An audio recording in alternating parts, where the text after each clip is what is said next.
Hello, and welcome to The Spark, a view of innovation in healthcare. I'm Rachel Schreiber, your co-host, and in this episode, we're speaking with Andy Chu, Senior Vice President of Product and Technology in the Providence Digital Innovation Group, which furthers the Providence vision of health for a better world. We've spoken with quite a few founders and visionaries, and I'm excited to speak with Andy about his view on how organizations can challenge the status quo and grow from an idea to a company making an impact. I'm also joined by Stuart, Hanson, CEO of Avenir Health. Thanks, Rachel. And Andy, thank you huge for the time this morning. We really appreciate you taking the time to talk with us. We've actually been looking, I think it's been on my calendar for a couple months now, really been looking forward to it because we've had some good discussions with your group. We've definitely admired the progress that you've made in just less than 3 years in the role that you're in. So congrats on the huge impact that you've had so far, and just thanks again for being here with us. I love what you're doing from a consumer perspective, especially because I do think consumerism is the common thread that kind of links everyone's experiences to want a better healthcare, infrastructure and interactions and better data access and all those things that we struggle with in healthcare that are so natural in all, almost other digital experiences. So really excited to hear more about what you're doing with the Digital Innovations Group. And I guess before we get started, we always ask the question, and no one's asked me back, but you're welcome to ask me back what my spark has been. But would love to learn more about what brought you into healthcare, what inspires you about what you're doing in healthcare. How did you get started? What's your spark for the team that you've started? Cool. So thank you again for having me. This goes back to even when I was back at Microsoft, which has been a long time. Microsoft back in the days had a product called Microsoft HealthVault, and that's when I started looking into healthcare. Because at the end of the day, all of us are recipient of healthcare services. Yeah. So the concept was super interesting. At the time, decided not to join that group just because I thought it was a little bit too early. The infrastructure is not quite there. Data interoperability is not there. Of course, Microsoft had great vision, but all the pieces have to be there in order for you to really move. Yes. Just didn't feel right at the time. Long story short, spent 12 years at Microsoft, dabbled into retail, and then went to doing 2 different startups. And then during that time, one of my former bosses, he was the chief experience officer at Express Script, also reached out. And so at that time, once again, started looking into healthcare again, from a different point of view, not a healthcare delivery integrated system point of view, more from a BPM point of view. But once again, started dabbling into it. What's fascinating to me was after over a decade, seems like the problems hasn't really changed. Still has the same set of issues, and patient experience seems to be actually gotten even worse because of all the requirements. But there's the benefit has gotten worse, right? So ended up not going there either. So a few years ago, this role came up, and I thought, well, maybe let me take a look. Maybe third time is a charm. And so what actually inspired me to join DIG, one was actually the mission of Providence. Great mission. Second, also, is the traction the team has already made in digital and digital health and services. And third, I would say, were the people that actually are really committed to the mission, but it's also looking from the perspective of a health delivery system. Because at the end of the day, as someone who's relatively new to healthcare, really need to understand how care is being delivered. And so I thought, what better way to really learn and contribute is by going really deep into a very large health delivery network and try to innovate from the inside out. So that what drove me here, and I'm having a lot of fun doing what I do. So I can tell. So that's a great story, and I for one, had signed up for Microsoft Health Vault or committed to it. I don't even remember what the commitment was, but like I linked it to my email account, and I was definitely looking forward to that. And it's to your point, Andy, still one of the use cases we talk about that's a broken consumer experience. I've referenced, going to the basement of a hospital for a imaging, CD-ROM, right, multiple times in past interviews. And it's still, troublesome how little access to real-time data and, ubiquitous data flow exists to support care coordination and enrollment and registration and all the things that kind of break from a consumer perspective. So it was too early for sure for a bunch of reasons, but still a great vision for, personal health. Yeah. Yeah. Totally. Well, you guys have done some really exciting things we've read and heard a lot about lately. So congrats on Priya and XCare and Zelf and Circle. I'd love to learn a little bit more about what you're working on now to challenge the status quo and what really drives the priorities for what you guys spend time on. Yeah, so there are a couple things that not a couple, actually, a bunch of things that we're actually. Sure, several. Yeah. So one is, we've spun out Prior Health, which is focusing on patient identity and engagement. Mm-hmm. So that's just really the beginning. So now it's spun out. I'm actually the customer of Prior. And so we're actually now building on top of it. The way I like to talk about it is how do we digitizing all these different various endpoints across the hospital system so we can actually bring a more cohesive experience for our patients. And also that's one. Number two, there are services and offerings that's going to be delivered outside of the four walls of the hospital. How do we bring those experiences in? So again, our patients don't have to go to a million places to receive care. Yeah. So we can actually provide that more personalized experience to our patients. It's expected in every other industries. Yeah, definitely. Right. So that's sort of my digital transformation hat that I wear on behalf of Providence. So we're actively doing a lot of things on that front. The second that we are actively working on is dealing with inbox messaging. So over the last few years, the messages from a patient to our doctor's office have exploded.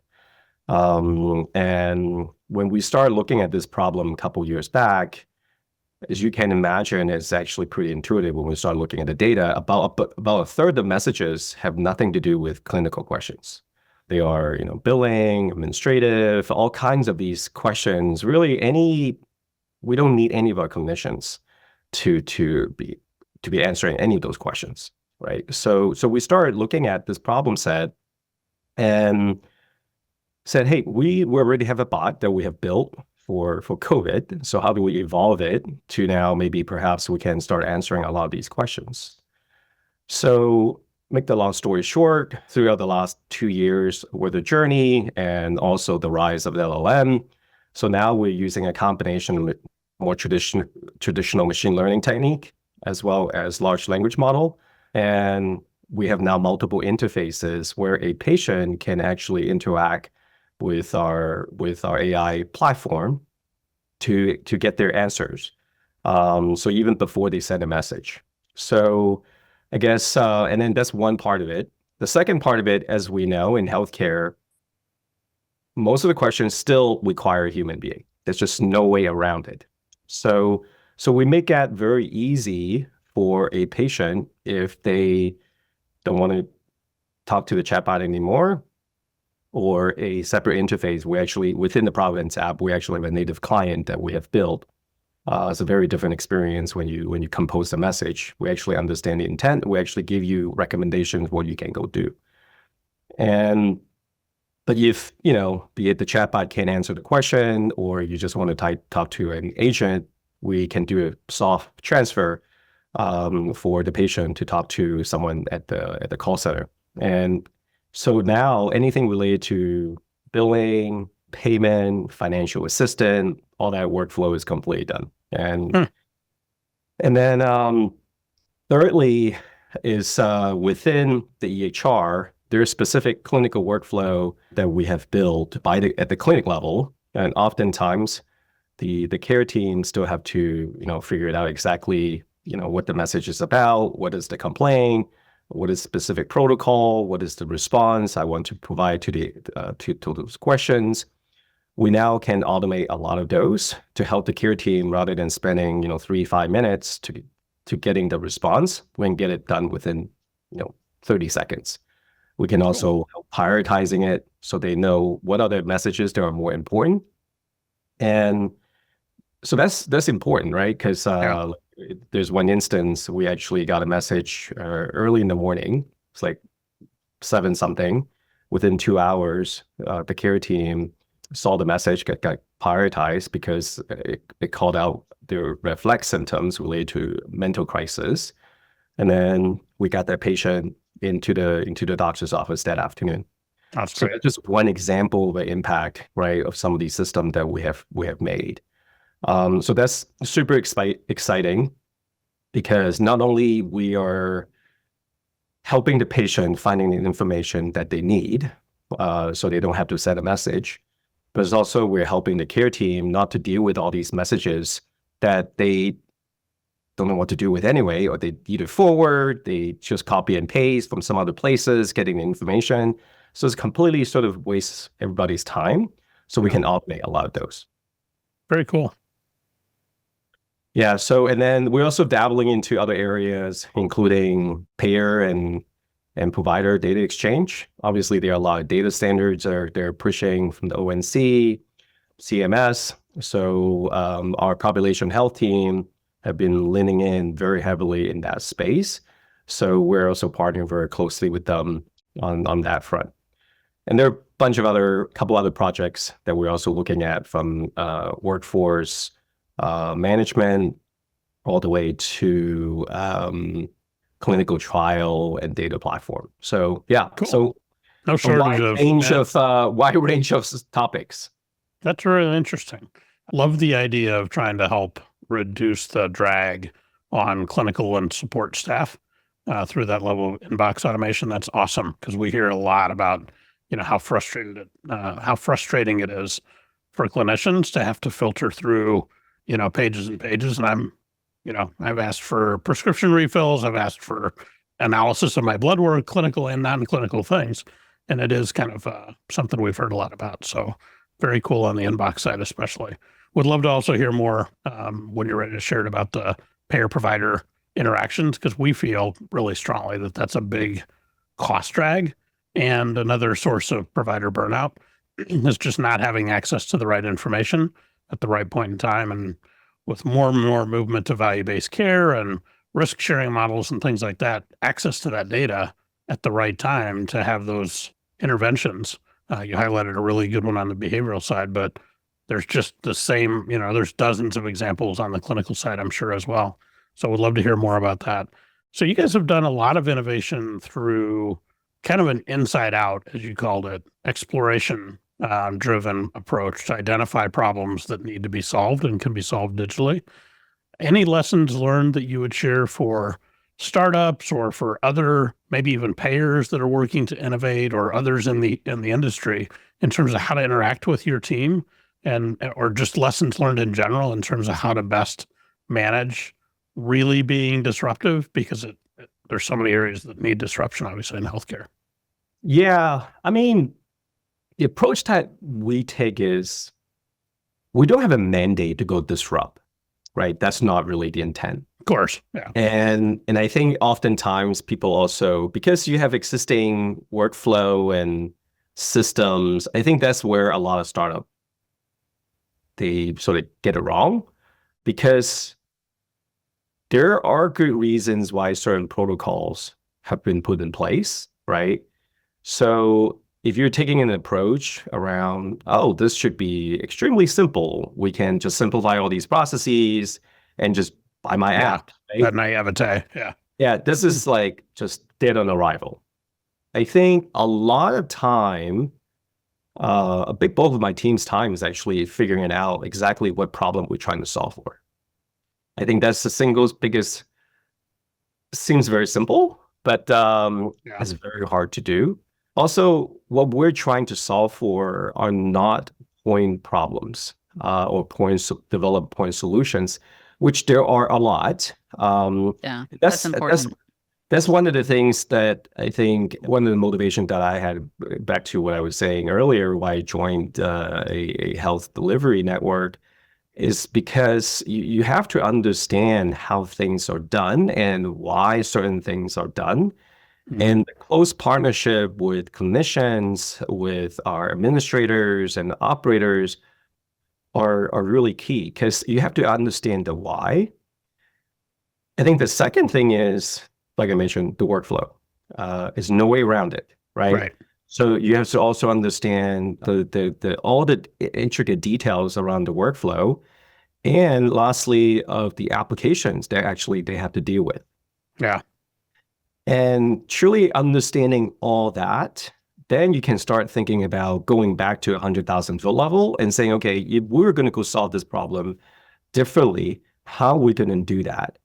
And if we're going to put a new application in place, what are the 2 or 3, 5 applications we can remove so they are not doing yet another application that they have to go deal with, right?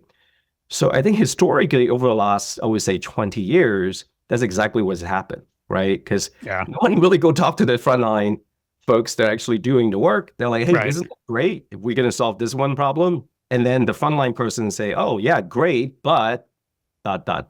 right? So it created this extremely heterogeneous, but also very cumbersome environment for the people that actually doing the work on a day-to-day basis. Yeah. So I think that's the approach that my team would take. We actually go spend a lot of time, and we're lucky that we have a lot of clinicians and various payment models across Providence, across our 7-state footprints, value-based care arrangement, fee-for-service, and everything else in between. And we have a lot of expertise around the organization.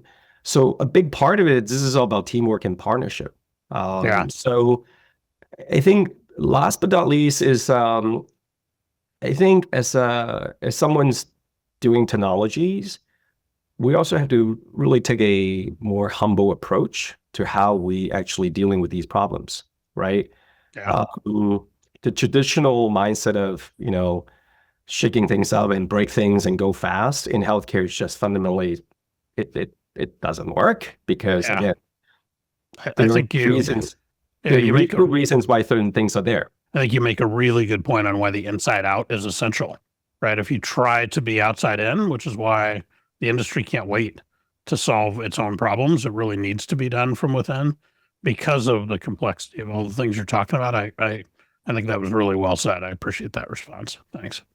Great insight. Yeah. So I think my advice to a lot of startups wanting to work with, health system is do a lot of learning. You need to make sure the problem that you're solving for, it can actually resonate. That's one thing.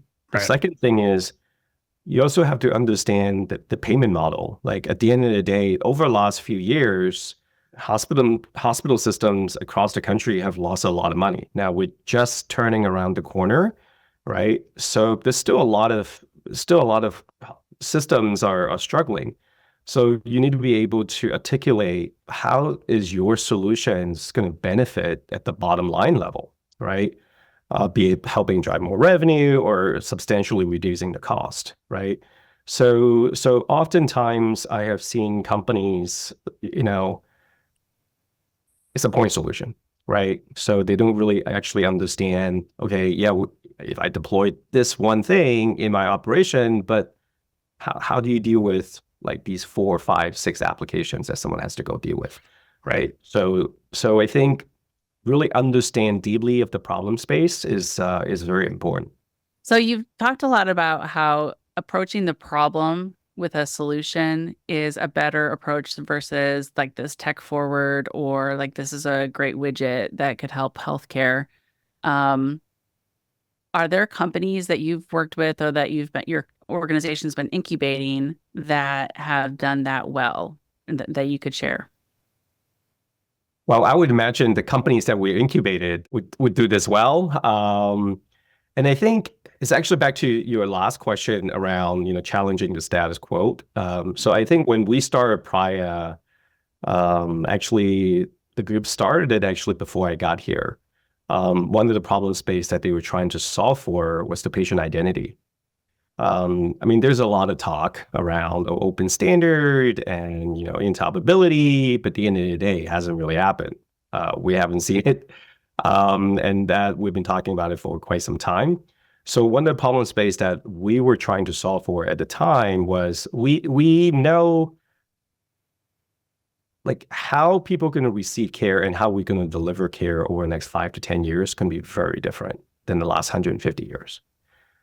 So then the question is, as digital going to play an even more important role in how we deliver care, the patient identity is very important. Today, everything is locked within the EHR. Yeah. And it's not very easily for a health delivery network to bring other services into the fold, again, from a digital standpoint. So it's more seamless to patient. So when we started looking at this problem, everyone's like, we don't need it. We have the rated ID, like, why are you guys doing all this stuff? Right. But we just keep going at it. Right. And then about 3 years ago, when we started actually deliver the identity product, and then it arrived, we look at the entire problem space and then really focusing on everything that we have done, and then we spun out Prior. So this was an example of keep going at the problem, going at the root cause. There's going to be a lot of naysayer. There's going to be a lot of competitive forces, right?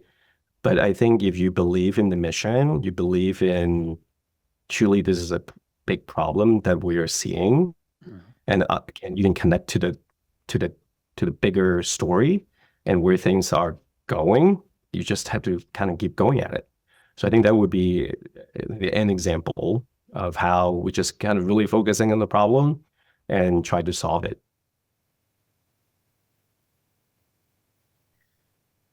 Regarding collaboration between payers and providers, are there ways that you see that could be better and you could like speed innovation if payers and providers could work better together to solve the problems that, clinicians face daily and patients, of course?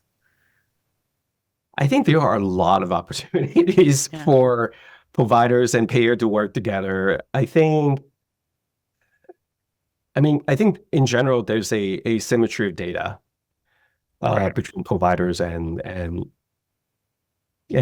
payers. Stuart, you mentioned, at the point of care, right? Wouldn't it be great if the clinician actually knows all this information?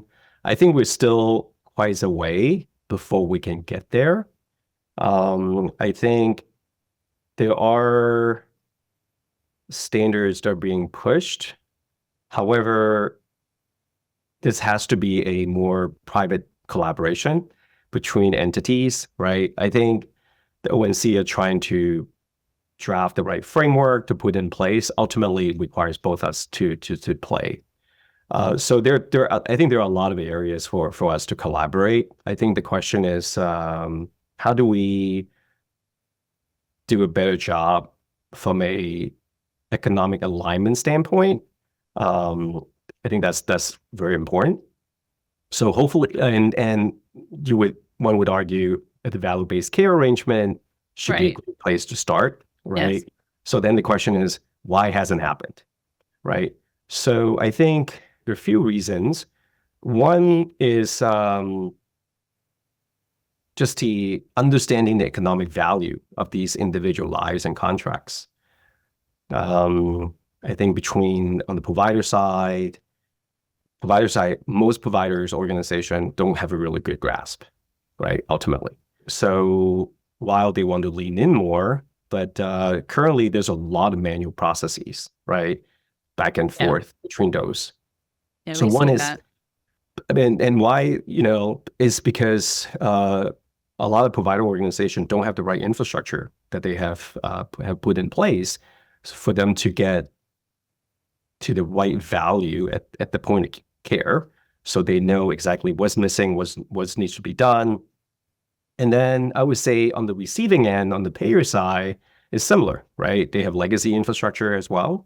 They are going through a lot of modernization effort that's happening, right? I mean, we're getting flat files from payers, right? Or any format that you can imagine over the last 30 years.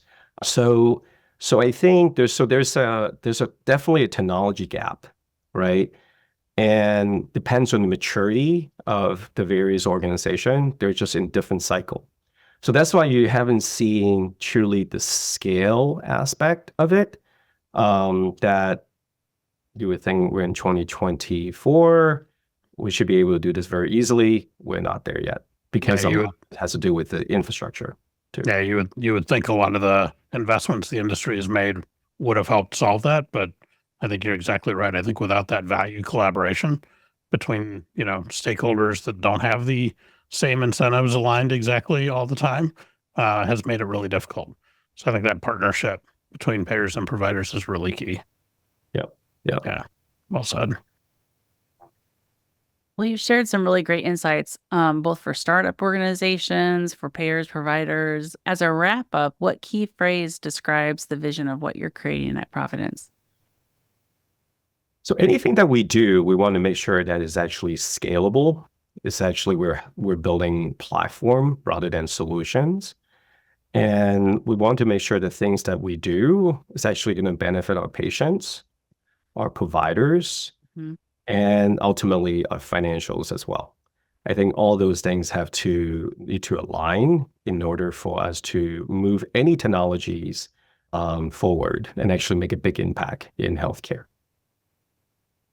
Well, we definitely need more leaders like you, and we really appreciate you sharing your insight and expertise. If our listeners want to keep up with your thought leadership, they can follow Andy Chu and Providence Digital Innovations on LinkedIn. Thank you for joining us, Andy, and continue to inspire that transformation in healthcare.